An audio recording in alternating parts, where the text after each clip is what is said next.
ጎይታ ድኽመትና ዓብዩ እምበር ንዓኻ ምግልጋል ድልየትና እዩ። ጎይታዬ ስለ ትኽቡር ስምካ ስቕ ክንብል ድልየታት ስጋና እኳ እንተፈቐደ መንፈሳዊ ሕልናና ግና ኩሉ ሳዕ ንስለ ስምካ ክንዝምርን ክንቅድስን ድልየትና እዩ።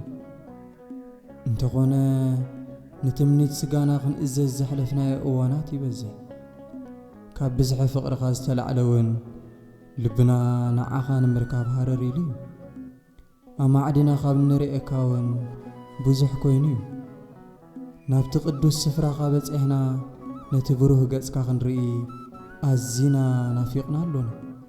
ጎይታዬ ዋላ እኳ ብንእስነትና ዝገበርናዮ ሓጢኣት ናባኻ ምምጻእ ነብራኽና ሓሊኹ እንተሓዞ ንስኻ ግና ካብ ፍቕርኻ ዝተላዕለ ንብዙሕ እዋናት ተጸቢኻና ጥራይ ዘይኮነስ ክሳብ ኣብዛ ሰዓት እዚኣውን ብሃንቀውታ ትጽበየና ኣለኹ።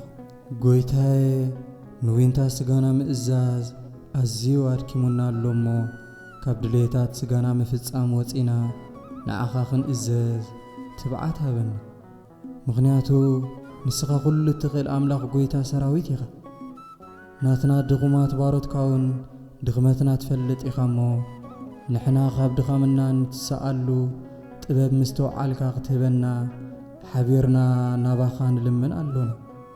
ኣሜን።